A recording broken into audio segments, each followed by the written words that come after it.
ভক্তবৃন্দের চরণে আমার কোটি কোটি দণ্ডবৎ প্রণিপাত।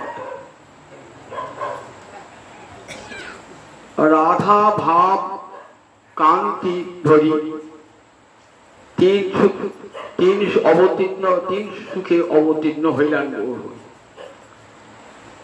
রাধা ভাব অঙ্গী করি ধরি তার বর্ণ, তিন সুখ আস্বাদিতে, তিনটে সুখ আস্বাদন করবার জন্য কৃষ্ণচন্দ্র তিন সুখ আস্বাদিতে হব অবতীর্ণ।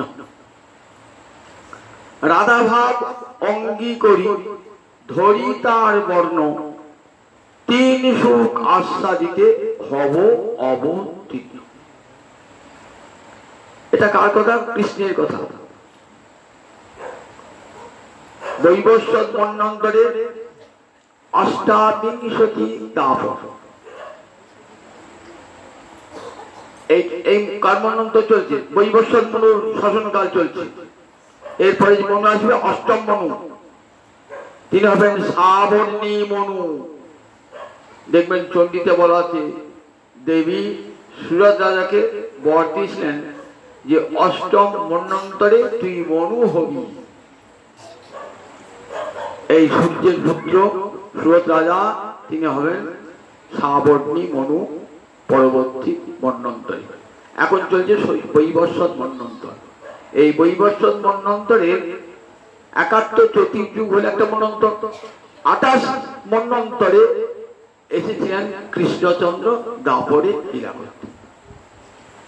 নন্দন রূপে লীলা করতে গোবিন্দ এসেছিলেন।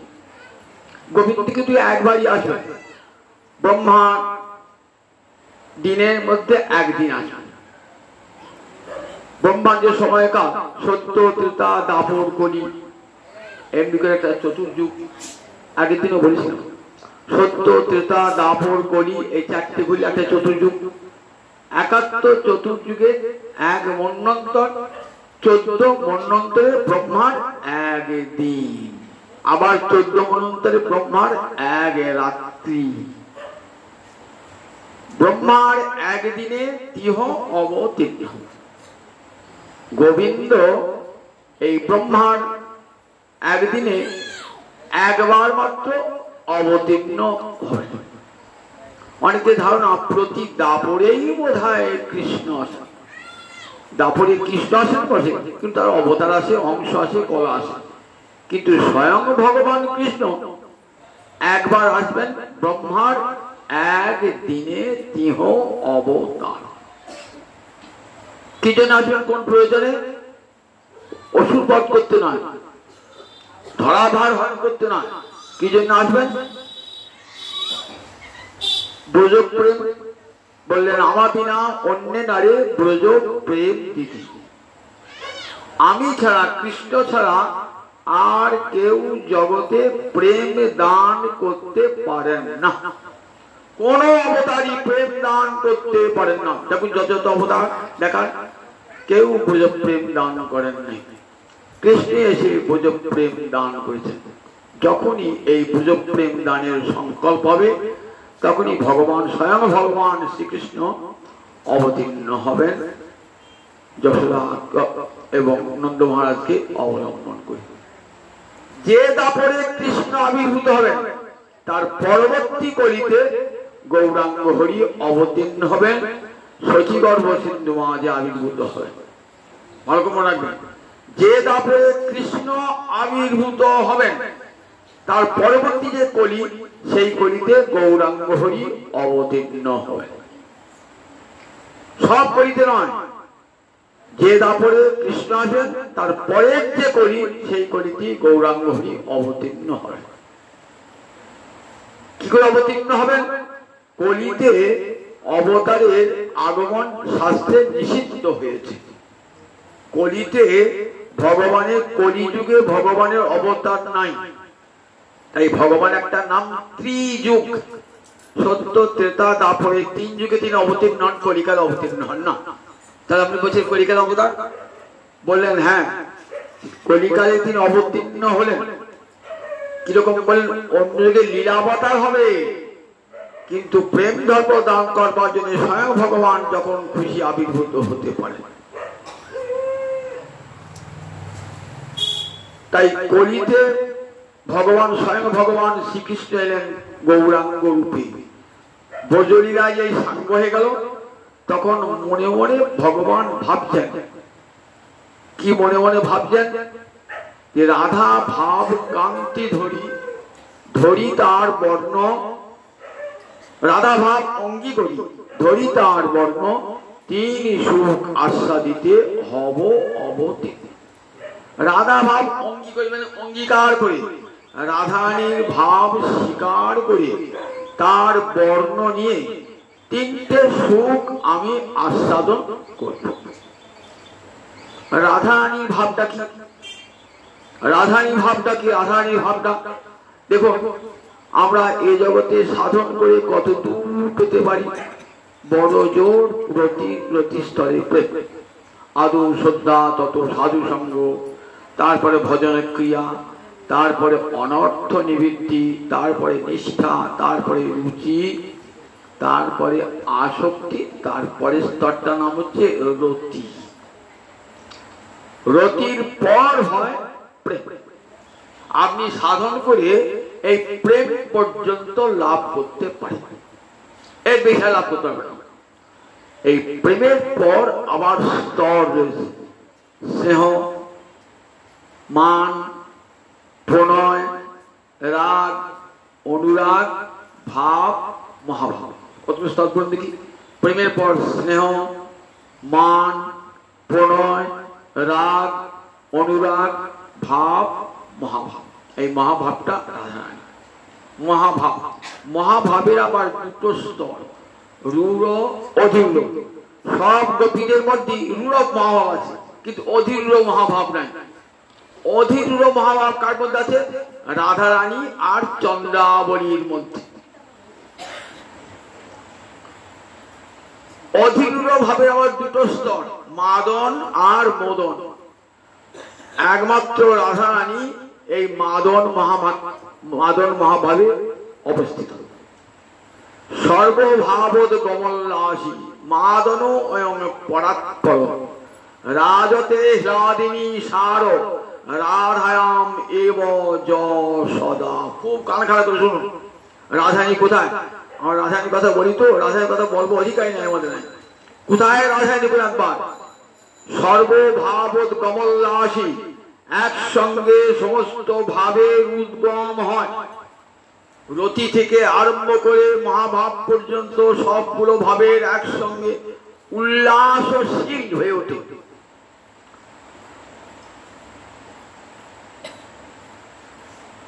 অষ্টসাত্ত্বিক বিকার শুদ্ধিত অবস্থা লাভ করে। এই মাদন মহাভাব কি আছে? একদিকে মিলন আর একদিকে বিরহ। এই মাদনাক্ষ মহাভাবে রাধারানী মিলনেও যেন বিরহ বোধ, গোবিন্দের সঙ্গে মিলনেও রয়েছেন, তখনও তো বিরহ বোধ হচ্ছে।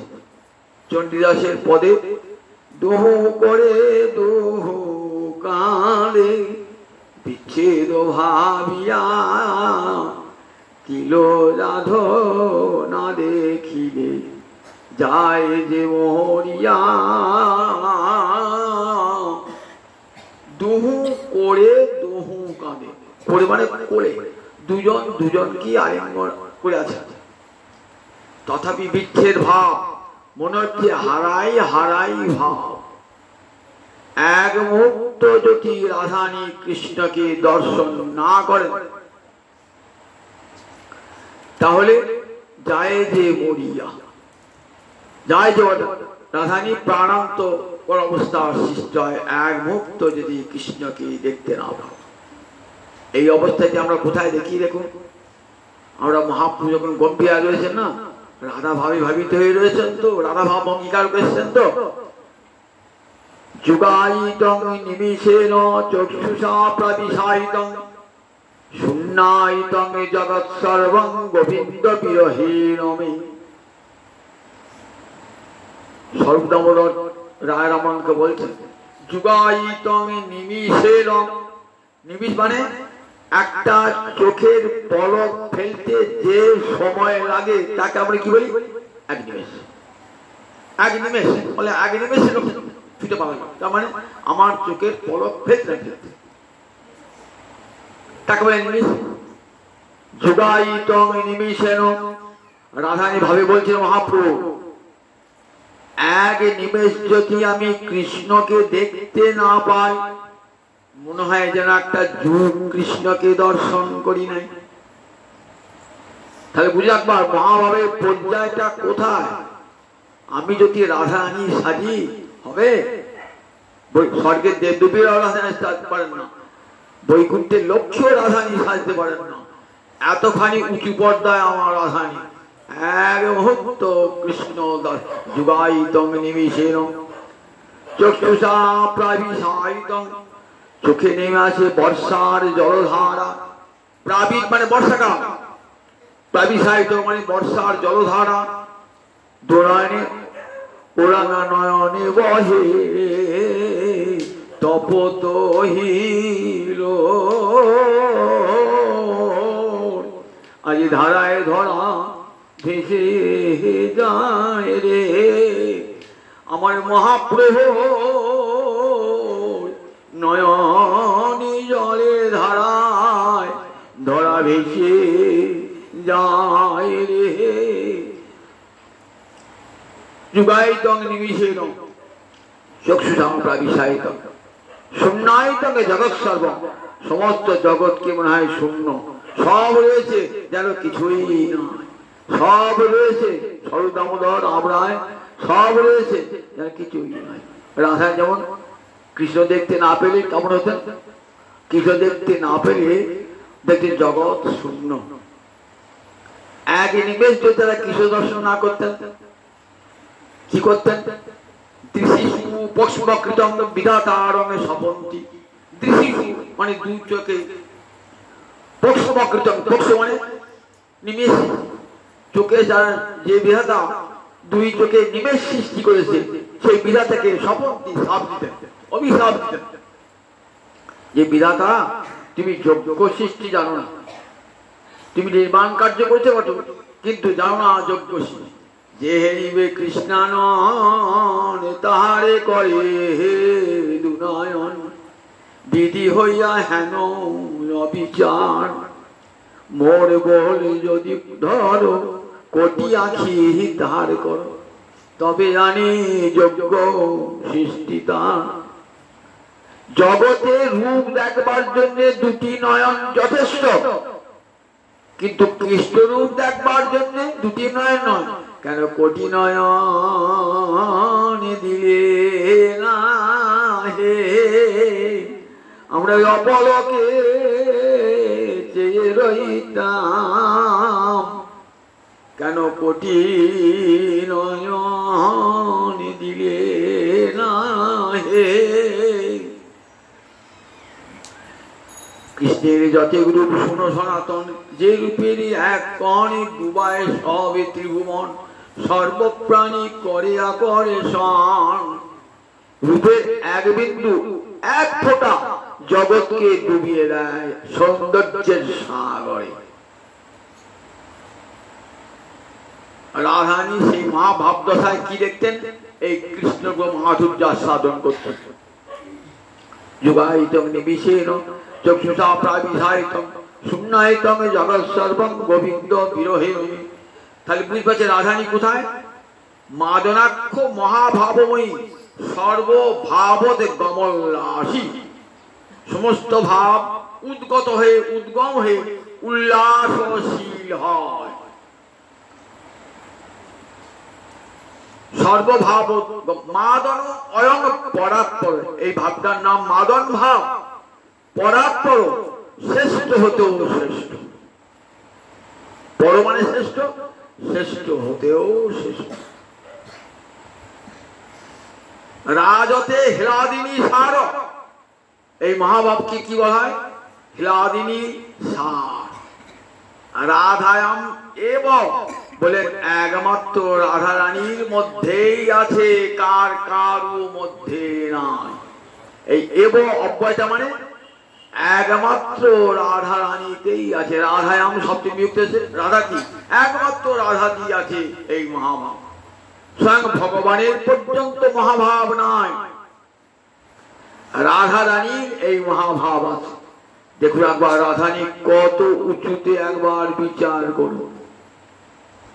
রাধায়াম এব সদা, রাধায়াম রাধানীতে সর্বদা বিরাজমান এই মহাভাব। তাই রাধা ভাব অঙ্গী করি, ধরি তার বর্ণ। রাধারানীর ভাব আর তার অঙ্গের বর্ণ তো দুটো এক। রাধারানী অঙ্গের বর্ণ কেমন? আমরা রাধারানী পুরাণে কি বলি? তপ্ত কাঞ্চন গৌরাঙ্গী রাধে বৃন্দাবনেশ্বরী বিশ্বভানু সুতে দেবী তাং নমামি হরিপ্রি। তপ্ত কাঞ্চন গৌরাঙ্গ, কাঞ্চন মানে সোনা। সোনাকে পোড়ালে কেমন রং হয় বলেন দেখি? সোনাকে পোড়ালে হলুদ, মানে যেমন একবার চোখ ঠিক দিলে উজ্জ্বল উজ্জ্বলতা, ঠিক সেই রকম রাধারানীর অঙ্গবর্ণ, সেই রকম আমার রাধারানীর অঙ্গবর্ণ। তপ্ত কাঞ্চন গৌরাঙ্গী রাধে বৃন্দাবনেশ্বরী বলছেন ওই রাধারানী অঙ্গবর্ণটার উপর ভাবটা ভাবতে দিয়েছে। কিছু তো কালো, তার মধ্যে রাধারানী ভাব নাই, মহাভাব নাই। রাধারানীর মহাভাবটা চুরি করেছেন আর তার অঙ্গ কান্তিটা চুরি করে ধরি দেওয়ার বর্ণ। কেন? তোমার নিজের যা মনে থাক না কেন, তোমার নিজে যা ভাবায় থাক না কেন, অপরের বর্ণ চুরি করা কি প্রয়োজন? অপরের ভাব বললে আছে, চুরি করার প্রয়োজন আছে। তিন সুখ আস্বাদিতে হবয়ব তিন, ওইটা ছাড়া আমার তিনটে সুখ মেটে নাই, তো সেই তিনটে সুখ পূর্ণ হবে। বৃন্দাবনের রাধারানীর সঙ্গে ব্রজগোপীগণের সঙ্গে খেলা করেছি বটে, কিন্তু আমার তিনটে সুখ মেটে না। গোবিন্দের তিনটে সুখ মেটে না। কি কি তিনটে সুখ? কৈছন রাধা প্রেমা, কৈছন মধুরিমা, কৈছন সুখে তিহ ভোর।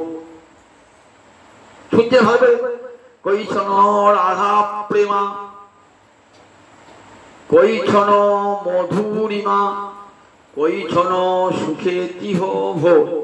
তিনটে সুখ।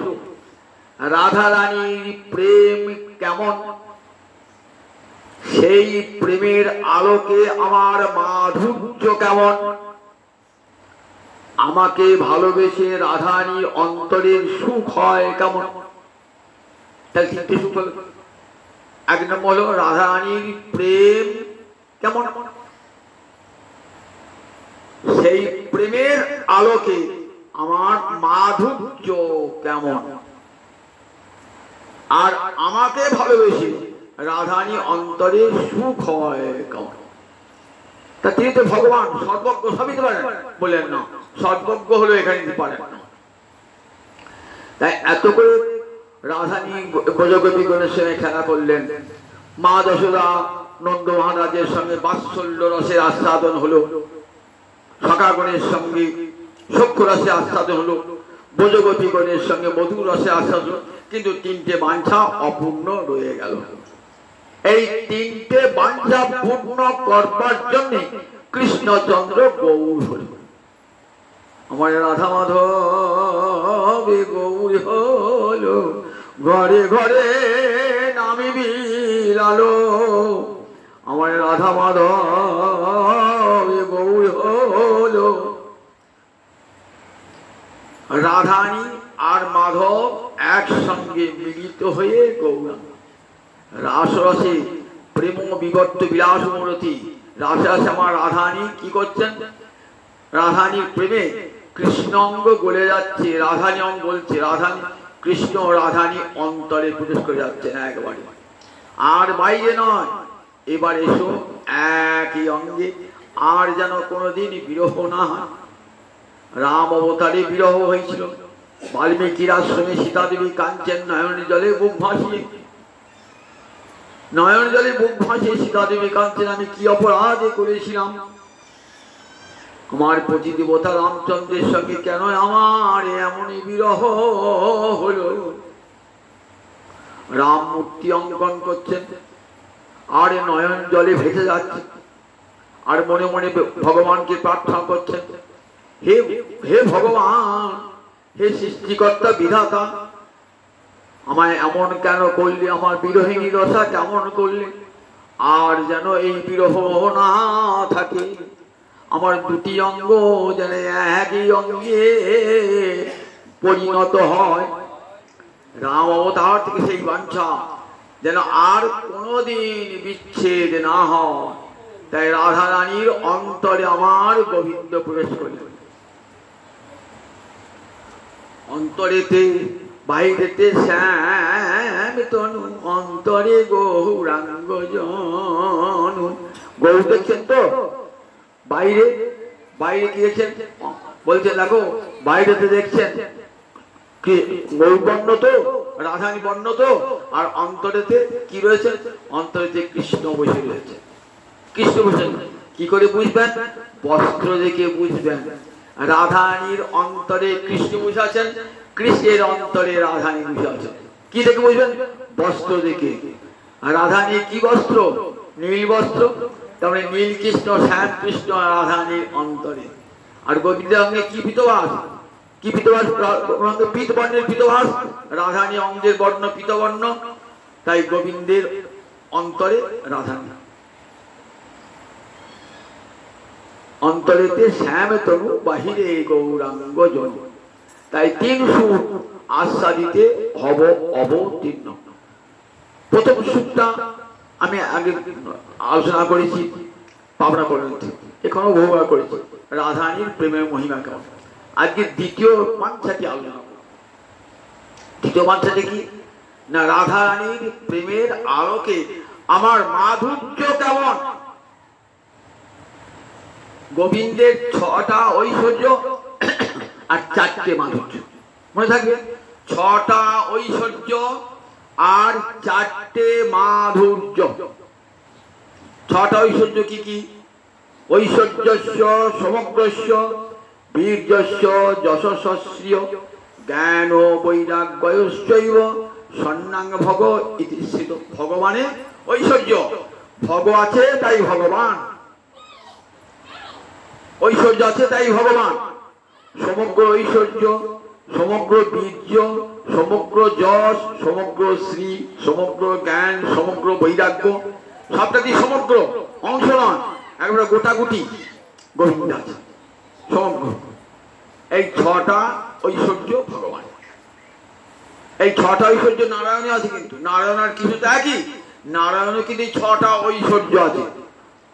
কিন্তু নারায়ণের সঙ্গে কৃষ্ণের পার্থক্য কোনখানে, 4টে মাধুর্য। কি কি মাধুর্য, রূপ মাধুর্য, বেণু মাধুর্য, লীলা মাধুর্য, প্রেম মাধুর্য।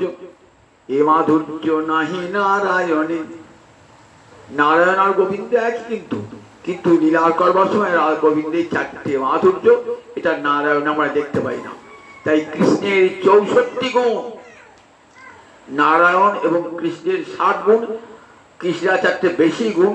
চতুর্ধা মাধুরী ব্রজে এব বিরাজতে। 4 প্রকার মাধুরী। প্রথম হলো রূপ মাধুর্য, 2 নম্বর বেণু মাধুর্য, 3 নম্বর লীলা মাধুর্য, 4 নম্বর প্রেম মাধুর্য। তাহলে নারায়ণের সঙ্গে কৃষ্ণের পার্থক্যটা বুঝলেন তো। নারায়ণ আর কৃষ্ণ একই, কিন্তু এক জায়গায় পার্থক্য আছে। এ মাধুর্য নাহি নারায়ণে, চৈতন্য চৈতন্য খুঁটি খুঁটি পড়বেন। এ মাধুর্য নাহি নারায়ণে, নারায়ণে এই চতুর্বিধ মাধুর্য নাই। এত রূপ গোবিন্দে মাধুর্য ক্ষণে ক্ষণে নব নবায়মান হয়। রাধানী যতবার কৃষ্ণ দর্শন করছেন না, ততবারই মনে হচ্ছে যেন কৃষ্ণ নূতন, কৃষ্ণ নূতন, কৃষ্ণ নূতন। যতবার দেখছেন এই জগতের মাধুর্য একবার দেখলি ফুরিয়ে যায়, আর ভালো লাগে না। কোন রূপবতী রমণীকে দেখলেন, 2 দিন 3 দিন দেখা পর ও একই। কোন রূপবান পুরুষকে দেখলেন, 1 দিন 2 দিন 3 দিন 4 দিন 5 দেখা পর ও একই। কিন্তু তাকে যদি প্রতিদিন নূতন নূতন রূপ দর্শন করেন, তখন তার মাধুর্য কেমন হয় এই জগতে সেটি সম্ভব নয়। কিন্তু কৃষ্ণরূপে কারণ মাধুর্য যতবার দেখছি না, তিলে তিলে নূতন হই। রাধানী অনুরাগ ভরা দৃষ্টিতে দেখছেন, রাগ ভবন নব নব। অনুরাগ কাকে বলে? রাগ ও ভবন নব নব। রাগে যখন নূতন নূতন রূপ দেখায়। রাগ কাকে বলে? দুঃখম অত্যধিকং চিত্তে সুখত্বেন ব্যঞ্জতে। গোবিন্দ দর্শন করে রাধারানী অন্তরে যদি ব্যথা হয়, তথাপি সেটা মনে হয় সেটা কোটি কোটি দুঃখের চেয়েও সেটা সুখজনক। জ্যৈষ্ঠ মাসের দিনে গোবর্ধন পর্বত উঠেছে রাধারানী। দেখছেন তো জ্যৈষ্ঠ মাসে যদি বৃন্দাবন ধাম দেখবেন কি গরম জ্যৈষ্ঠ মাসে, কেমন করে পাহাড় টেকে আছে, পাহাড় পর্বতের পাথরগুলো। সেইখানে উঠে রাধারানী কি দেখছেন? দেখছেন কৃষ্ণের গোচারণ লীলা দর্শন করছেন, গোবিন্দকে দর্শন করছেন। মাথায় উত্তপ্ত মার্তণ্ড অর্থাৎ সূর্যদেব ভয়ঙ্কর কিরণ ফেলেছেন, পা তেতে যাচ্ছে, সারা অঙ্গ ঘেমে যাচ্ছে, ক্লান্ত আসছে, তথাপি কৃষ্ণ দর্শনে কি আনন্দ রাধারানী, কি আনন্দ। দুঃখম অত্যধিকং চিত্তে সুখত্বেন ব্যঞ্জতে। অত্যন্ত দুঃখকে সুখ বলে মনে হয়, তাকে বলে রাগ। এই রাগ যখন একটু বেড়ে যায় তাকে বলে অনুরাগ। রাগ ও ভবন নব নব। অনুরাগ পাখানিতে তীরে তীরে নূতন হই, সখী কি পুচসি অনুভব। রবীন্দ্রনাথ এই দুটি লাইন নিয়ে কি সুন্দর ব্যাখ্যা করেছেন একবারে। সখী কি পুচসি অনুভবময়। সখীরা জিজ্ঞাসা করছেন রাধারানীকে, রাধারানী তোর কৃষ্ণ দর্শন করে কেমন অনুভূতি হয় বলতো, কেমন সুখ হয়? তারপরে তীরে তীরে নূতন হয়। কি বলবো রে, যতবার কৃষ্ণ দর্শন করি না ততবার মনে হয় কৃষ্ণ নূতন নূতন, আমার কৃষ্ণ দেখা হয় নাই। সখীদের কাছে মঞ্জুরকে তাকে বলছেন, জানিস সখী আমার কোনোদিন কৃষ্ণ দর্শন হয় না। কৃষ্ণ কে রে? কৃষ্ণ দর্শন হয় না। হ্যাঁ রে, এইমাত্র কুঞ্জে মিলনে সিঁড়ি দেখে নি কৃষ্ণকে। আবার বলছি কৃষ্ণকে, আমি তাকে তো কোনো দেখি নাই কৃষ্ণকে। আবার কি দেখছেন? এই কৃষ্ণ। আবার দেখছেন নূতন রূপে কৃষ্ণ। যতবার দেখছেন অনুরাগের চোখ তো। সমাধুর্য দেখি কৃষ্ণ করেন বিচার, অনন্ত অদ্ভুত পূর্ণ মোর মধুরিমা, ত্রিজগতে ইহার কেহ নাহি পায় সীমা। কবি আজ গোস্বামী অমল লেখনী, সবাই তো ঘরে করে চৈতন্য চৈতামৃত আছে, পড়বেন কি সুন্দর কথা। অনন্ত অদ্ভুত পূর্ণ মোর মধুরিমা, ত্রিজগতে ইহার কেহ নাহি পায় সীমা।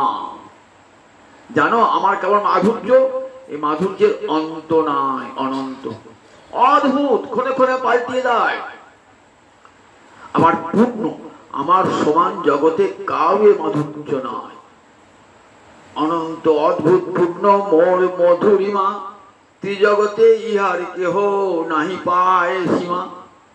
জগতে কোটি কোটি ভক্ত আছেন তো, যার অন্তরে যেমন প্রেম তেমনি কৃষ্ণ মাধুর্য আস্বাদন করেন। প্রহ্লাদের একরকম কৃষ্ণ মাধুর্য আস্বাদন, ধ্রুবের একরকম কৃষ্ণ মাধুর্য আস্বাদন। সবাই আস্বাদন তো সমান নয়। নারদের একরকম কৃষ্ণ মাধুর্য আস্বাদন, মহারাজ অম্বরীশের, রাজর্ষি ভরতের এক এক রকমের কৃষ্ণ মাধুর্য আস্বাদন, ব্রহ্মার একরকম কৃষ্ণ মাধুর্য আস্বাদন, মহাদেবের এক প্রকার কৃষ্ণ মাধুর্য আস্বাদন। সবাই আস্বাদন পৃথক পৃথক, কিন্তু কেউ এই মাধুর্যের গোটা সমগ্র কৃষ্ণ মাধুর্য কেউ আস্বাদন করতে পারে না। এই প্রেমোদ্দারে নিত্য রাধিকা এ কলি, আমার মাধুর্যামৃত আস্বাদে সকলি। গোবিন্দ বলছেন এই প্রেমোদ্দারে একমাত্র রাধারানী সম্পূর্ণরূপে আমাকে ভোগ করতে পারে, আমার মাধুর্য আস্বাদন করতে পারে। জগতের কেউ আমার সম্পূর্ণ মাধুর্য আস্বাদন করতে পারেন না।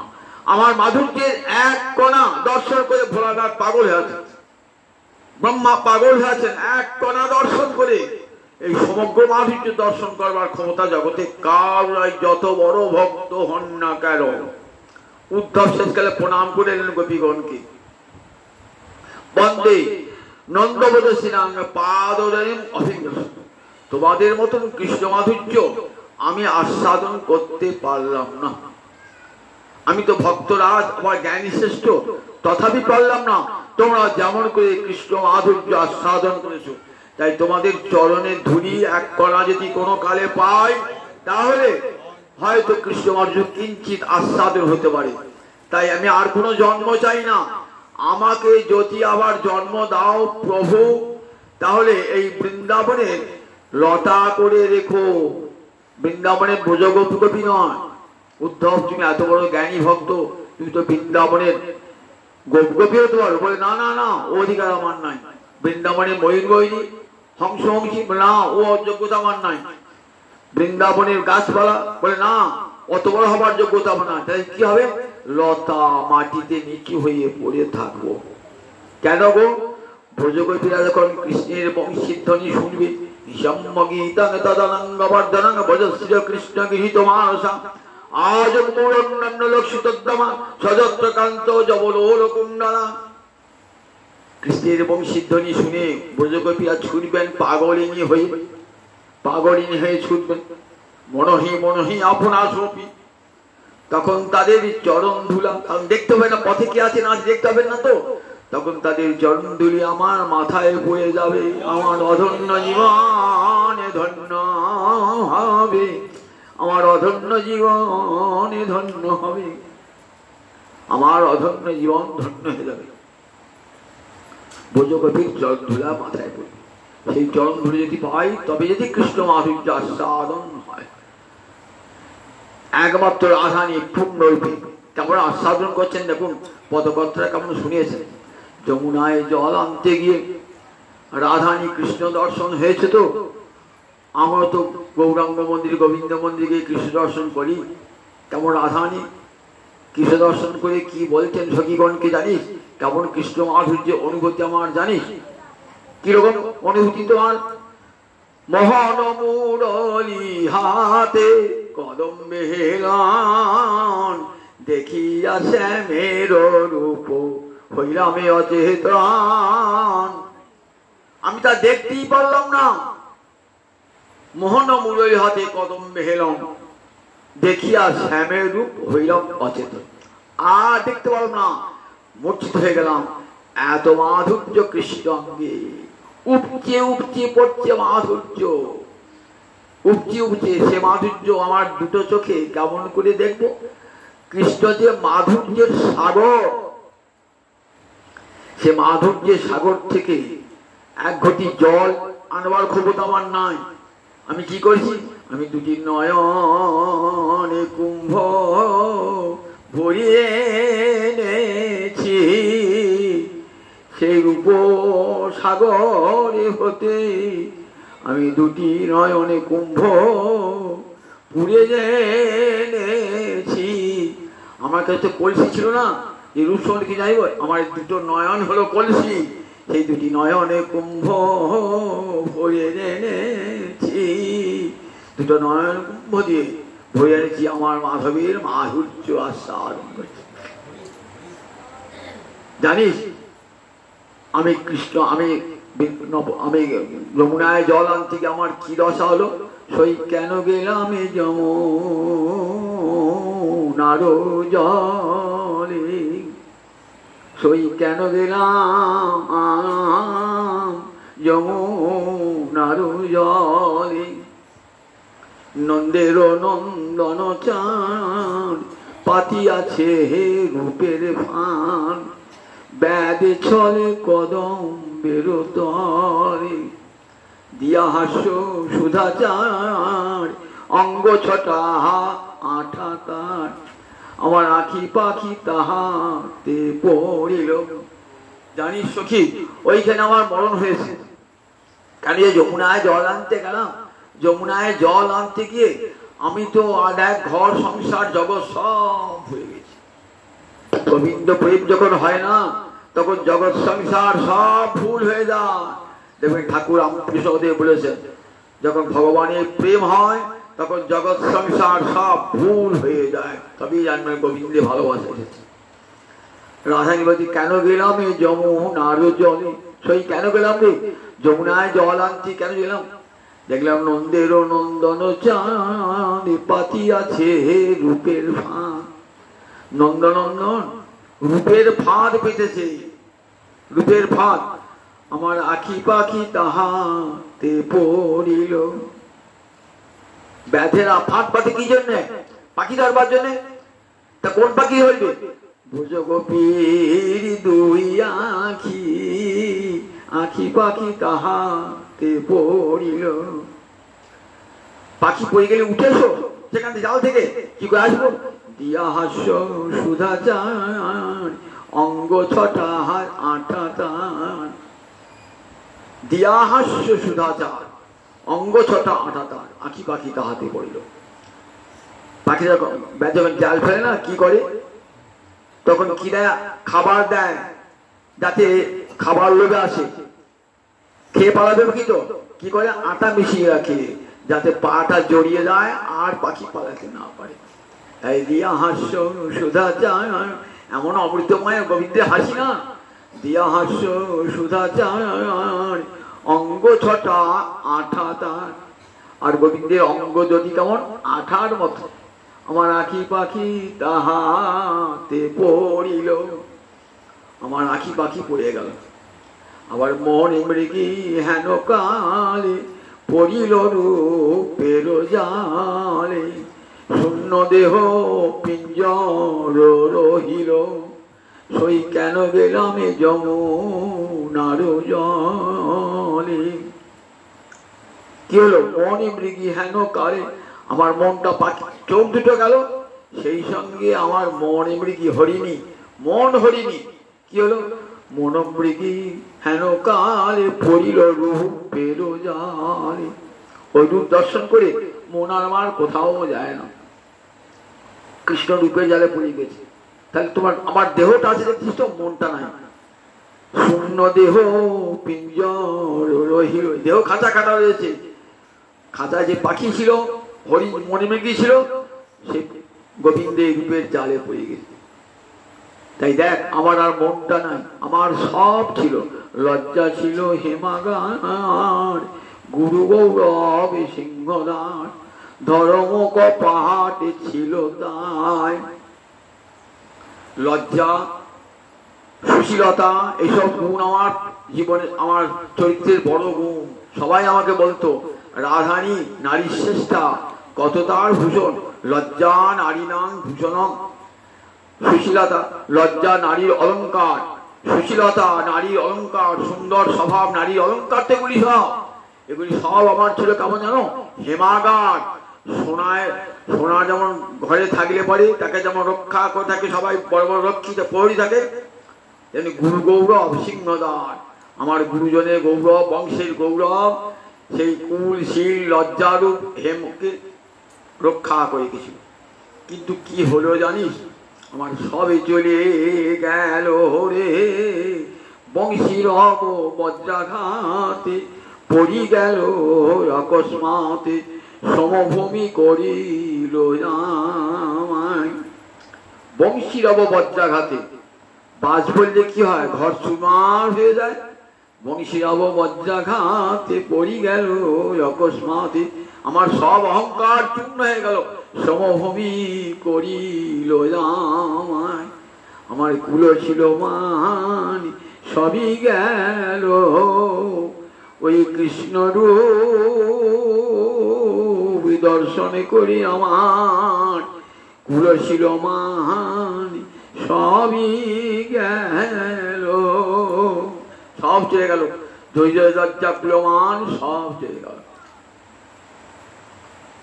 আমার ধৈর্য সেটাও বাঁধা ছিল। চিত্তশালে ধৈর্য হাতি বাঁধা ছিল দিবারাতি। আমার চিত্ত হাতিকে বেঁধে গেছিলাম যাতে মন ছুটে পালাতে না পারি। কিন্তু ক্ষিপ্ত কইল কটাক্ষ অঙ্কুশে। গোবিন্দ যখন নয়নের কোণ বাঁকি আমার দিকে তাকালেন না, তখন কি হলো? আমার হাতিটা খেপে উঠল, মন হাতিটা খেপে উঠল। দম্ভের রশি কলকাঠি পলাইয়া গেল ছুটি। দম্ভের শিকল ছিল, সেটাকে কেটে পলাইয়া গেল ছুটি, ছুটে পালিয়ে গেল। না পাইলাম তাহার উদ্দেশ্যে। কোথায় গেল মন, আমি আর ধরতেই পারলাম না। দেখুন তাহলে এমন কৃষ্ণের মাধুর্য মহাপ্রভু তাই বলছেন, জানো শুনো সনাতন, যে প্রেমে যে রূপেরই এক কণ, ডুবায় সবই ত্রিভুবন, সর্বপ্রাণী করে আকর্ষণ। আবার কেমন তার বেণু মাধুর্য, দেখুন বেণু বাজাচ্ছেন কোথায়, বংশী বটে বেণু বাজাচ্ছেন, যমুনা করে বেণু বাঁশি বাজাচ্ছেন। সেই বাঁশির কেমন মাধুর্য, বাঁশি যার কানে ঢুকেছি, যে ভক্তের কানে ঢুকছি, তার তেমনি তেমনি ভাব উদয় হচ্ছে। মা যশোদা বাঁশি শুনছে, শ্রীরাম সুদাম সখাগণ বাঁশি শুনছে, নন্দ মহারাজ বাঁশি শুনছে, আবার ব্রজগোপীরা বাঁশি শুনছে। তো সবাই তো বাঁশিটা শুনছে, কিন্তু যার যেমন ভাব বাঁশি যেন সেইভাবেই কথা বলছে। যশোদা শুনিল বাঁশি ননিদে মানি, কেমন কৃষ্ণ বেণু মাধুর্য। দেখুন বাঁশি শুনছে তো মা ভাবছেন আমার গোপাল বলছে মা খিদে পেয়েছে, আমায় ননি এনে দে, ননি এনে দে। মায়ের তো বাৎসল্য রস, মায়ের অন্তরের সঙ্গে সঙ্গে বাঁশি। যশোদা শুনিল বাঁশি ননি দেবানি, মামায় ননি এনে দাও, ক্ষুধা পেয়েছে। নন্দ রাজা শুনে বাঁশি বাধা বয়ে আনি, নন্দরাজ ওই আমার খোকা বাঁশি বাজাচ্ছে, বলছে বাবা তোমার কাছারি বাড়ি শেষ হয়েছে, আমি গিয়ে মাথায় করে তোমার খড়ম দুটো নিয়ে আসবো। দেখেছেন খড়ম দুটো মাথায় করে নিয়ে আসবে। নন্দ রাজা শুনে বাঁশি বাধা বয়ে আনি, শ্রীরাম সুদাম শুনছে, আর শ্রীরাম সুদামে শুনে বাঁশি এবারে গোষ্ঠী চলো যাই। শ্রীরাম সুদাম শুনছেন, চলো এবার আমার গরু চড়বার সময় হয়েছে, চলো আমরা সবাই হই হই করতে করতে গোচারণে যাব। আর রাধা রানী শুনে বাঁশি এবার ঘরের বাহির হরাই। রাধারানী যখন শুনছেন বাঁশিটা, তখন বাঁশিটা বলছে রাধারানী আর ঘরে থেকো না, এবার ঘরের বাহির হরাই। সখী সঙ্গে রূপের কথা কইতেছিল বসি, হেন কালে রাধা নামে বাজলো মোহন বাঁশি। সখী সঙ্গে বসে বসে গোবিন্দের রূপের কথা বলছেন, তো এবার বংশীনাথ কানে ঢুকেছে। সখী সঙ্গে রূপের কথা কইতেছিল বসি, হেন কালে রাধা নামে বাজলো মোহন বাঁশি। রাধারানীর মোহন বাঁশির মাধুর্য কানে প্রবেশ করল। বাঁশি তুমি আরে বেজনা করি অহংকার, সর্ব হয়ে দংশিলে যে শ্রবণে আমার। ও বাঁশি আর বেজনা, এত অহংকার দেখিও না। ওই বাঁশি রব সর্পের বিষের তুল্য, সর্প দংশিলে যে শ্রবণে আমার সর্বনাশ করে। ওই বাঁশি বাঁশি তুমি আর বেজনা, বাঁশি তুমি আর বেজনা করি অহংকার, সর্ব হয়ে দংশিলে যে শ্রবণে আমার। আর বেজনা দেখো, তরলে জনম তোর কিছুই লাজ নাই, ঝাড়ের না গাল পেলে সাগরে ভাষায়। বাঁশি তো যে কোনো বাঁশে হয় না, তরল বাঁশ বাঁশ আছে, খুব ফাঁপা বাঁশ, সেই বাঁশে বাঁশি হয়। তো তবে তরলে জনম তোর কিছুই লাজ নাই, তুই ছোট বংশে জন্মেছিস, তো নিজ বংশে জন্মেছিস, তাই তো লজ্জা নেই। দেখ ওই ঝাড়ের যদি আমি নাগাল পেতাম না, তাহলে কেটে সাগরে ভাসিতাম, কিছুই লজ্জা নাই। গুরু গৌরব রয়েছে, আমি যাবো কি করে কৃষ্ণের ডাকে বাঁশি বাজছি, আমি যাই কেমন করি। শাস্ত্র সমাজ গুরু গৌরব রয়েছে, তার কি গুরুজনের কথা গঞ্জনা এগুলি ছেড়ে যাই কেমন করে, তো লজ্জা নাই। বাঁশি বাঁশি এমন সবার বাঁশি তুমি আরে বেজো না, নীরব হয়ে থাকো। আর বেজো সাজিয়ে যাবে রোল আমি এবার নাহি দেখো। আর বারবার ডেকো না, সবাই জানতে পেরে যাবে, চুপ করে থাকো। তরলে জনম তোর হৃদয় সরল। তলবংশ বিশিষ্ট নিজ বংশ, মনটা তো সরল বটে, মনটা কুটিল নয়। খলের বদনে থাকি উগার গহরল। কিন্তু কৃষ্ণ তো খল, খল মানে চক্রী দুষ্ট ব্যক্তি, খল বলি আমরা। খলের বদনে থাকি উগার গহরল। জানিস তো মানুষের সঙ্গটা ভালো দরকার। অসৎসঙ্গে হলে তার নরক বাস হয়, সৎসঙ্গ হলে তার কাশি বাস হয়। খলের সঙ্গে মিশেছিস তো, খলের বদলে থাকিস তো, তাই স্বভাবটা খলের বদল হয়ে গেছে। খলের বদনে থাকি উগার গহরল। যদুনাথ দাসে কহে বাসির দোষ কি, খলে জনে যা বলায় তাই বলে হে বাসি। খলে জনে যা বলে এমন বংশীধ্বনি, সেই বংশীধ্বনিতে যে বাসুকি নাগ পৃথিবী ধারণ করেছে না, মাথা টলতে আরম্ভ করে। স্বর্গের নারদ তুম্বুরু নাচতে আরম্ভ করে। ব্রহ্মলোকে ব্রহ্মা নাচে, শিবলোকে শিব নাচে। যমুনার জল উজান বয় কৃষ্ণের বংশীধ্বনি শুনে ময়ূর ময়ূরে নৃত্য করতে আরম্ভ করে। নৃত্য করতে করতে পেখম থেকে পাখা খুলে পড়ে। ও গোবিন্দ, এত সুন্দর নাচছ, কি উপহার দেবো? এই না, আমাদের দেওয়ার কিছু নাই, এই পাখা দিলাম। গোবিন্দ বলে, তুমি যা দিয়েছ আমি মাথায় ধরলাম। আমার ভক্তের দেওয়া উপহার আমি মাথায় ধরেছি। কৃষ্ণের মাথায় ময়ূর পাখা, ময়ূর নাচতে নাচতে উপহার দিচ্ছে। এমন সুন্দর বাসি বাজাচ্ছ, দিলাম উপহার। বাড়ি থেকে নাচ গান করতে কেউ আসে, কি করি? টাকা পয়সা দিত। ময়ূর ময়ূর বলছে, আমার তো কিছু দেবার নাই, এই পাখা দিলাম।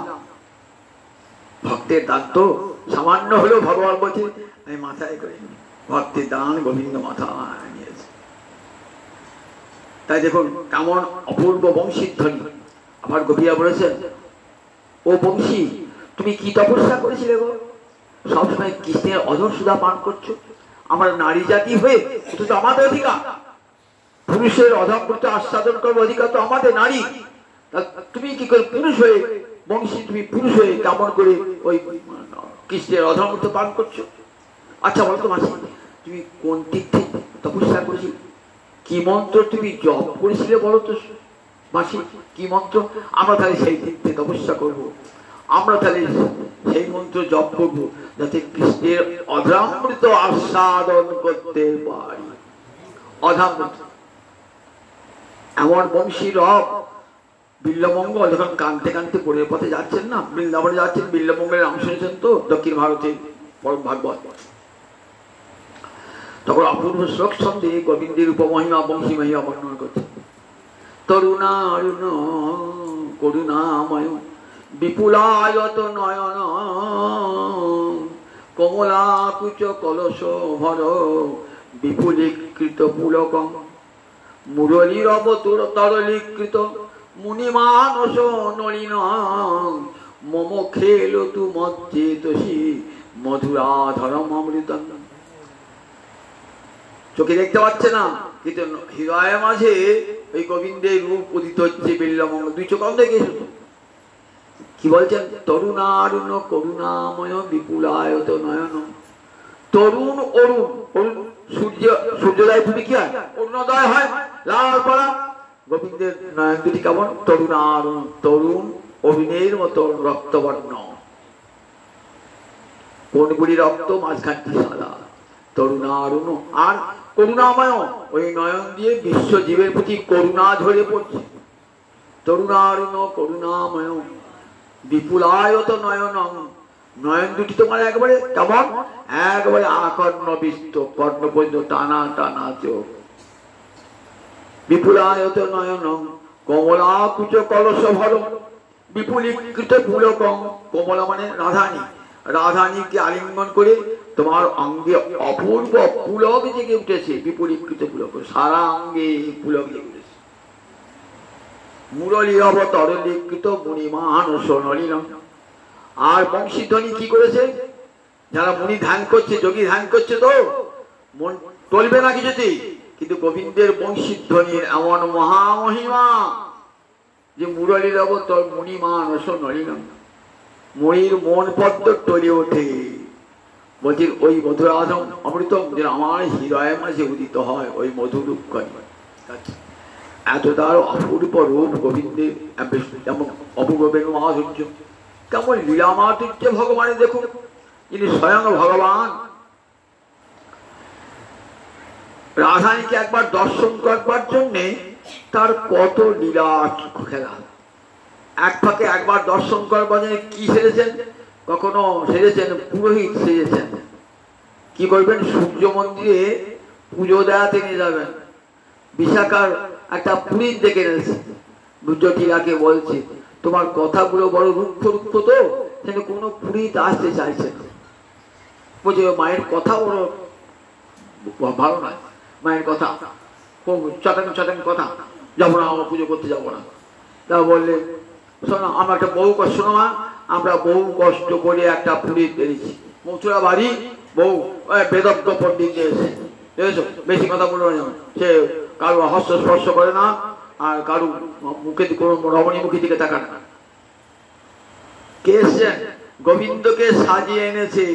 গোবিন্দ দর্শন হচ্ছেন তো, গোবিন্দকে সাজিয়ে এনেছেন, পুরোহিত রূপে সাজিয়ে এনেছেন, কাশীর পণ্ডিত বলে সাজিয়ে এনেছেন, একেবারে পণ্ডিত বসে এসেছেন। সূর্য পূজা হচ্ছে ছল করে, রাধানী দেখছেন এ তো পুরোহিত নয়, এ পুরোহিত তো সেই পুরোহিত নয়। ললিতা বিশাখা হাসছে, রাধানী তুই বারবার পুরোহিতের দিকে তাকিয়েছিস কেন? পুরোহিত পুরোহিত বলতে বলে চলে যায়, পুরীর দিকে কোনো মেয়ে দেখাটা আছে, দেখাচ্ছিস? রাধানী বলছি এ তো সে পুরোহিত নয় রে, দেখ ওকে দেখার সঙ্গে সঙ্গে আমার দুটো নয়নটা ওই দিকেই চলে যাচ্ছে। দেখেছেন তো কেমন কোন সখীরা মিলিয়ে দিচ্ছেন, গোবিন্দ এসেছেন সূর্য পূজা করতে, সেই সূর্য পূজার ছলে দর্শন হয়ে যাবে। কখনো দানির ছলে, কখনো পুরোহিতের ছলে, ডান ঘাটে এসেছে দানির ছলে দাঁড়িয়েছে। এদিকে কে মিলনটা ঘটাবেন, কে বলুন দেখি?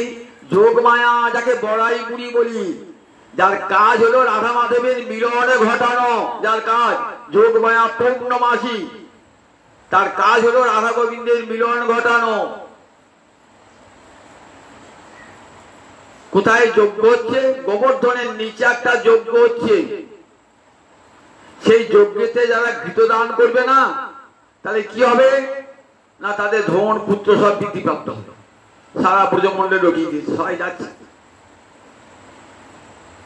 যোগমা এসেছে, ওরে ও জটিলা শুনেছিস একটা যজ্ঞ হচ্ছে গোবর্ধনের নিচে, সেখানে যারা ঘি দেবে না তাদের ধন সম্পদ বৃদ্ধি পাবে, তাদের পুত্রেরা দীর্ঘ জীবন লাভ করবে। তোমার বাড়িতে কেউ যাবে না? কি করে যাবো, আমি তো বুড়ি হয়েছি, কি করে গোবর ঘি দুধ নিয়ে যাবো? মেয়েটাকে পাঠাও। বলে না, মেয়েটা আমার যেখানে যায় না অনাসৃষ্টি করে বসে, ঝগড়া গোল করে পাকাবে, মেয়েটাকে পাঠাবো না।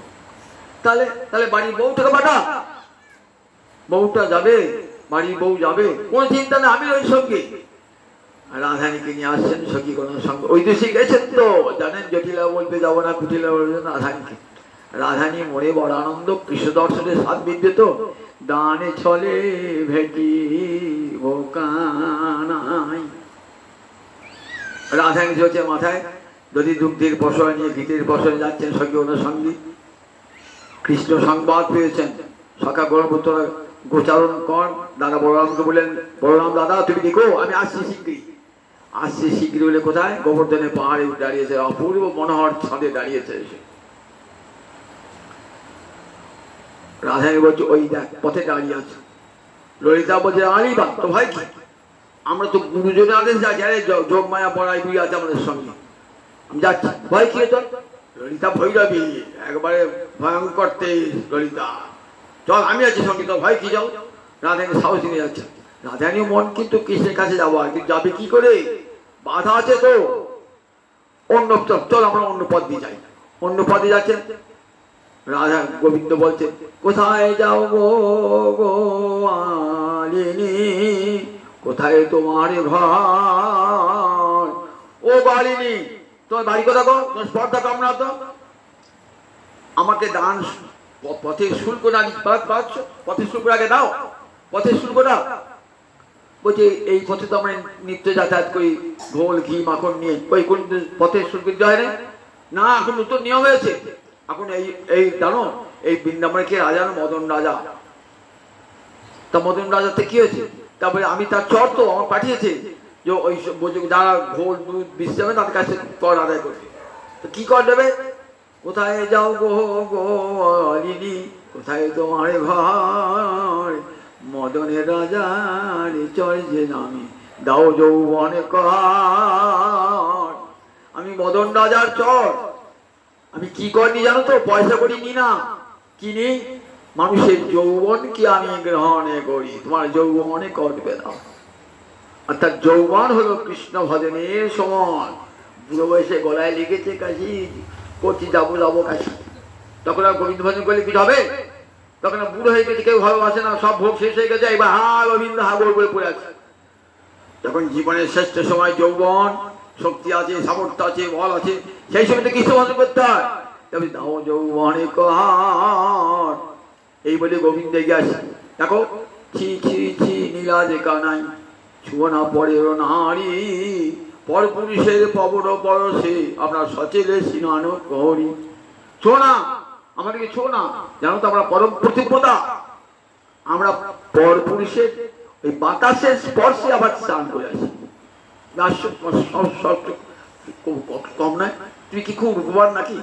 তুমি রূপেতে ভোমরা গুণে ননি চোরা, কালো কালো রূপ, একটা ভোমরার মধ্যে দেখতে তো রূপটা, আর গুণ তো খুব ভালো ঘরে ননি চুরি করে বেড়া।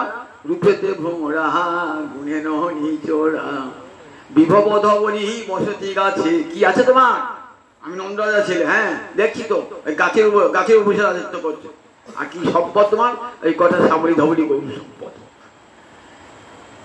কেমন হাস্য পরিহাস হচ্ছে দানকেলি কৌমুদিতে রূপগোস্বামী পাদ সুন্দর বর্ণনা করেছেন। ব্রজগোপীদের সঙ্গে এই গোবিন্দের কেমন হাস্য, শেষ পর্যন্ত দান ঘাটে মিলন হবে। সখীরা মন্দির এমন অবশ্য করে দেবেন না যাতে রাধা গোবিন্দের মিলন হয়। কত লীলা দেখেছেন গোবিন্দের। একবার এক ফাঁকে গোবিন্দকে রাধানীকে দর্শন করবার জন্য তার এই যে লীলা মাধুর্য, কোন ভগবান আছে বলুন দেখি? কোন ভগবানের লীলা মাধুর্য নাই। প্রেম মাধুর্য, প্রেমেতে ভগবান অধিক। চন্দ্রাবলীর কুঞ্জ থেকে এসেছেন রাধানীর কুঞ্জে, রাধেন কুঞ্জদ্বার বন্ধ, আর গোবিন্দের প্রবেশ নিষেধ। সখীরা মঞ্জুরা যদি আসে বলবি এখানে প্রবেশ হবে না, কুঞ্জেশ্বরী নিষেধ করেছে। চন্দ্রাবলীর কুঞ্জ থেকে এসেছেন রাধানীর প্রেম ভিখারী, একবার দরজা খোলো না কুঞ্জে, না আদেশ নাই, আমাদের কুঞ্জেশ্বরী আদেশ নাই, তুমি এখানে চলে যাও। একবার খোলো না, একবার খোলো না। প্রতিজ্ঞা করে রেখেছেন ললিতা বিশাখা, দেখ তোকে যখন কৃষ্ণ উপেক্ষা করে চন্দ্রাবলী গৃহে গেছে, তুই উপেক্ষা করবি। কৃষ্ণের মুখ দেখবি না, কৃষ্ণের অঙ্গ স্পর্শ করবি না, কৃষ্ণের সঙ্গে কথা বলবি না, ঠিক তো? বলে এসে বারবার কৃষ্ণ বলে একবার কুঞ্জটা খুলে দাও না, একবার রাধাকে দর্শন করি। না না হবে না, যাই মাধব যাই কেশব মা মধ কইত, যাও যাও যাও। অনেক অনুরোধের পর মঞ্জুরা কুঞ্জটা খুলে দিয়েছে। একবার রাধাকে এক বছর দর্শন করছেন তো। আর সখী মঞ্জুরা কি বলছেন, আহা আমার গোবিন্দের এত রূপ দু নয়নে দেখেও তৃপ্তি হয় না রে। রাধা একটু শিখে দিয়েছেন, তুই গোবিন্দের রূপের দিকে তাকাবি না, রূপের দিকে তাকাবি না। কিন্তু এমন করে রূপের প্রশংসা করছেন তো রাধা তখন কি করেছেন, অপাঙ্গ বীক্ষণ, নয়নের কোনটা বাঁকিয়ে শ্যাম সুন্দরের রূপ দর্শন করছেন। এই কি হলো রে, নয়নের কোনটা বাঁকালি কেন, কাকে দেখছিস? শ্যাম সুন্দরকে না দেখে থাকতে পারি? শ্যাম সুন্দর যাও, তার একটা পত্রিকা ভেঙে গেল, বেশ আর কাজ কর। এবার শ্যাম সুন্দর কথা বলবি না, তার অঙ্গ স্পর্শ করবে, এই দুটো থাকতে, এই দুটো পত্রিকা যেন থাকে। বল ঠিক আছে। এইবার শত চেষ্টা করে মন ভাঙবার চেষ্টা করছেন গোবিন্দ। দেখবেন জয়দেব তার গীত গোবিন্দে বলছে, বদসি যদি কিঞ্চিদপি দন্তরুচি কৌমুদি হরতি দরতি বিরমতি ঘোরাং হে রাধে তমসি মম জীবনং তমসি মম ভূষণং তমসি মম ভব জলধি রত্নং রাধে। যা হি মাধব যা হি কেশব, যাও যাও। ওই সব তোমার কথা শোনো, আমি তোমার ভবজল রত্ন, চন্দ্রাবলী তোমার ভবজল রত্ন, যাও চন্দ্রাবলীর কাছে যাবো, আমার কাছে নয়। রাধারানীর ললিত মান, এ মানে গোবিন্দ বলে আনন্দ পেত। মধু স্নেহবতী, সমর্থারতী নায়িকা মধু স্নেহবতী, আর রাধারানী মান ললিত মান, এই মানে গোবিন্দ সুখী হবেন বলে রাধারানী মান। যাও যা হি মাধব, তোমার এই কপট কথা শুনবো না। কতবার আমাকে বলেছো তুমি আমার জীবন, তুমি আমার ভূষণ, তুমি আমার ভবসমুদ্রের রত্ন, তাহলে গেই সেখানে চন্দ্রাবলীর কাছে। কোনো মতেই কিছু দিয়ে মান যায় না। তখন কি করলেন? তখন এসে গোবিন্দ চরণ তলে পড়েছেন। দোহু করে দোহু পদ ধরি রহু মাধব তব হুমি মুখ ভেরি রায়। ওকে রাধারানী মান ত্যাগ করো, মান ত্যাগ, রাধারানী মান আর যায় না, রাধারানী মান। তখন চন্দ্রী ধরে কি করছে, এবার মাথায় নিয়ে যাবে। সরগরল খণ্ডন মম শিরসি মণ্ডন দেহি পদ পল্লব উদার। ওগো মাধব, ওগো রাধারানী, তোমার এই পদপল সুন্দর চরণ দুটি আমার মাথায় দাও। তখন গোবিন্দ হাত দুটি চেপে ধরেছেন, অঙ্গ স্পর্শ হয়ে গেল। বলে দাও, তখন দেখো চিঠি, ওইখানে নয় বন্ধু এইখানে হে এসো হে, চরণে নয় প্রভু পরাণে হে এসো হে। তুমি প্রাণে এসো আমার, তুমি আমার প্রাণনাথ, তুমি আমার প্রাণের ঈশ্বর। চরণে কেন? চরণ, আমি তোমার চরণে দাসী হয়ে থাকবো। আমি কৃষ্ণ পদদাসী, তুমি দেহ কৃষ্ণ রসরাশি। আমি কৃষ্ণ পদদাসী, দেহ সুখ রসরাশি। তিনি সুখ সমুদ্র, রসের সমুদ্র, আমি তার চরণের দাসী, তোমার চরণের দাসী মাত্র। রাধারানী ভাব, গুরু হয়েও বিন্দু মাত্র অন্তরে গৌরব নাই। নিজেকে নিঃশেষ সমর্পণ করেছে গোবিন্দ চরণে। নিজের সুখ দুঃখ চান না, সব গোবিন্দের সুখ দুঃখ হোক। গোবিন্দের সুখ দুঃখে নিজে সুখী, নিজের সুখ দুঃখ গোবিন্দের সুখ দুঃখে পর্যবসান। এমনি তার প্রেমে, এমন প্রেমে বাধা আমার, এমন মাধুর্যময় ভগবান, এমন প্রেম মাধুর্য আর কোনো ভগবৎ স্বরূপে নাই। তাই এই চারটে মাধুর্য, এ মাধুর্য নাহি নারায়ণে, এই চারটে মাধুর্য আমার গোবিন্দে। এই মাধুর্য আস্বাদন করবার জন্যে ভাবছেন রাধারানী কি আনন্দ পায় আমার এই মাধুর্য আস্বাদন করে। আমি যদি নিজে রাধারানী হই তবে আমি ওই কৃষ্ণ মাধুর্য আস্বাদন করতে পারবো। নন্দরাজার বিরাট অট্টালিকা, সেই অট্টালিকা বড় বড় থাম, সেখানে একবার পাথর দিয়ে তৈরি। গোবিন্দ দেখছেন নিজের রূপ, আয়না ঝকঝক করছে। তখন এটা কার রূপ? নিজে ভাবছেন, তাহলে অন্য কোনো কেউ কারো রূপ নাকি? মাথাটা একবার হেলালেন, একবার এদিকে হেলেন, দেখছেন ভিতরে প্রতিবিম্বটা এদিকে একবার হেলাচ্ছে, এটা আমারই রূপ।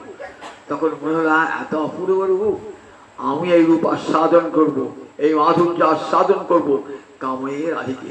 তাই আমি রাধারানী হতে চাই, রাধারানী ভাব নিয়ে অবতীর্ণ হব। রাধারানী যেমন করে কৃষ্ণ মাধুর্য আস্বাদন করেছেন, আমি তেমনি করি কৃষ্ণ মাধুর্য আস্বাদন করব। এই মাধুর্য আস্বাদন একমাত্র গোবিন্দ, একমাত্র এই মাধুর্য রাধারানী ছাড়া একই রাধাতে তাহার সকলই স্বপ্ন। সমগ্র মাধুর্য আস্বাদন করছে একমাত্র রাধারানী, আর কেউ না। এমনই আমার গৌরাঙ্গ। তাই দেখুন গৌরাঙ্গ হরি, এই তিন এই গৌর হরি কৃষ্ণের মাধুর্য আস্বাদন করবার জন্য রাধারানী এলেন গৌরাঙ্গ রূপে। রাধারানী বরণ নিয়ে, রাধারানী কান্তি নিয়ে, রাধারানী ভাব অঙ্গীকার করে শচীগর্ভ সিন্ধু মাঝে আবির্ভূত আমার গৌরাঙ্গ হরি। জগৎ জীবের দ্বারে দ্বারে হরে কৃষ্ণ কৃষ্ণ কৃষ্ণ হরে হরে, হরে রাম রাম রাম হরে হরে। নিখিল জীবের দ্বারা দিলেন আমি রাধারানীর প্রেমে ঋণী। ওই জগতের জীব তোমরা সবাই কৃষ্ণ বলো, যদি সেই ঋণের কিঞ্চিত শোধ হয়। শচীগর্ভ সিন্ধু মাঝে আবির্ভূত হয়ে জগৎ জীবের দ্বারে দ্বারে হরিনাম দিলেন। তার অভিন্ন তরুণী তার নিতাই চাঁদ প্রভু জগৎ জীবের দ্বারে দ্বারে হরিনাম দিলেন। জনিতাই জনিতাই জনি।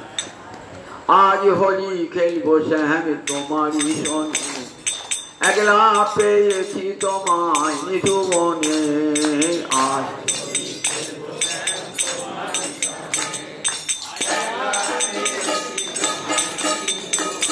হে আজ হলি খেলব শ্যাম তোমারই সনে, একলা পেয়েছি তোমার নিধুবনে।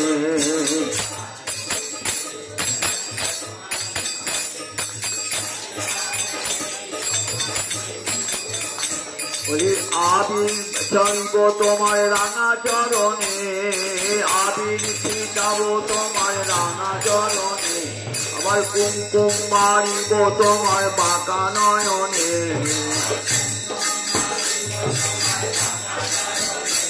হে আবির ছিটাবো তোমার রাঙা চরণে,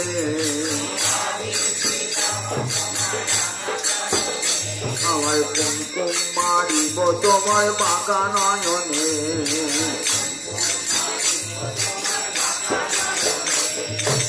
আজ হোলি খেলব শ্যাম তোমারই শোনে,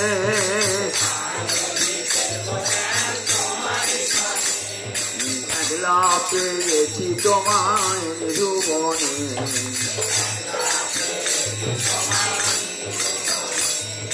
শুনো ওহে বনমালী, ভাঙব তোমার নাগরালী,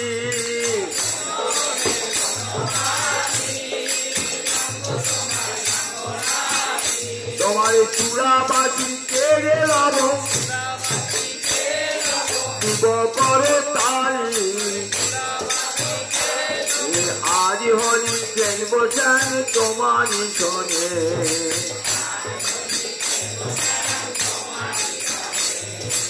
একলা পেয়েছি তোমায় নিধুবনে।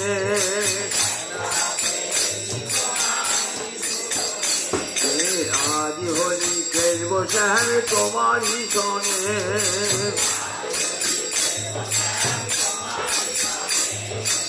একলা পেয়েছি হেতা পালিয়ে যাবে কোথায়, একলা পেয়েছি লালে লাল করব রঙ্গ নিরজনে।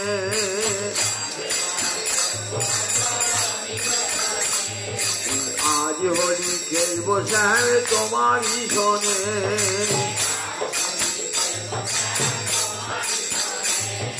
রঙে রঙে পিছকারি সেজেছে রাজবংশীধারী,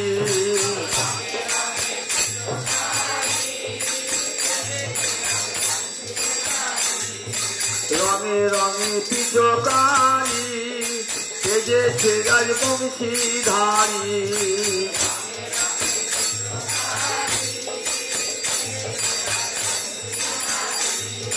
মারে দাঁড়াও না ফিরে ও চাঁদ বদনে,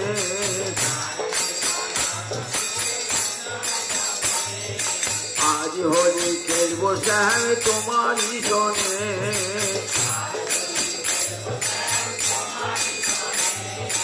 একলা পেয়েছি তোমায় নিধুবনে,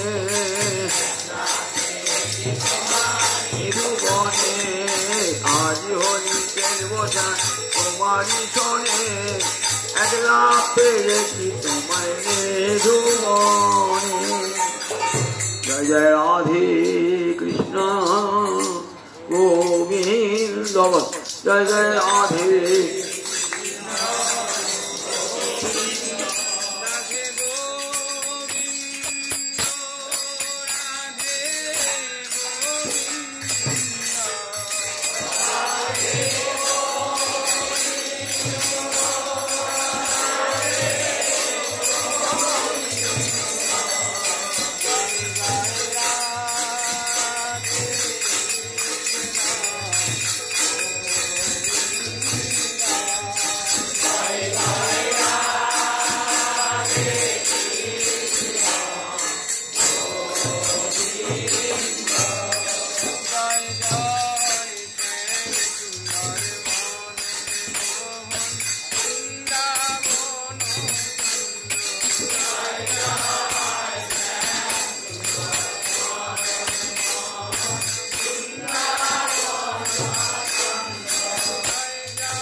মঞ্জরি অনঙ্গ